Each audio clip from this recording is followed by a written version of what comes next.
How many of you forgotten to reply to the email after you read it?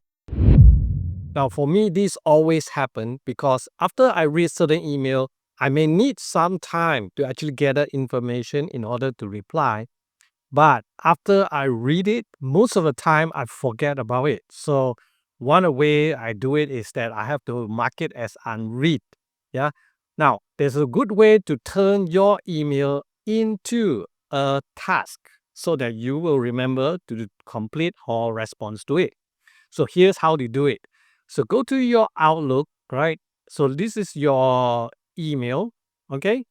And then let's say this email, I want to turn it into task. Very simple. Just click on the flag. Yeah. Now, first you need to connect these to Microsoft To Do. All right. This is Outlook. Then you connect to Microsoft To Do. So once you connect that, let me pull my Microsoft To Do. Okay. This is my Microsoft To Do.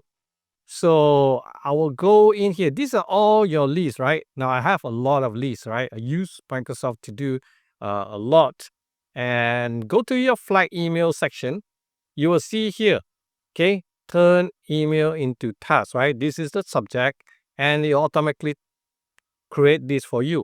And you click here, and basically you can see that particular email, right? You don't need to even open the email.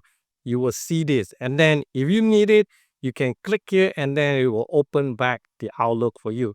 So try it, and it's a very useful tool to save you time. Yeah. And now you can always remember to respond to the email you already read. If you like this type of productivity tips, do subscribe to our channel and turn on the notification bell so that every week when we publish new content, you will be notified. By the way, I'm Andrew. I'll see you real soon in my next video.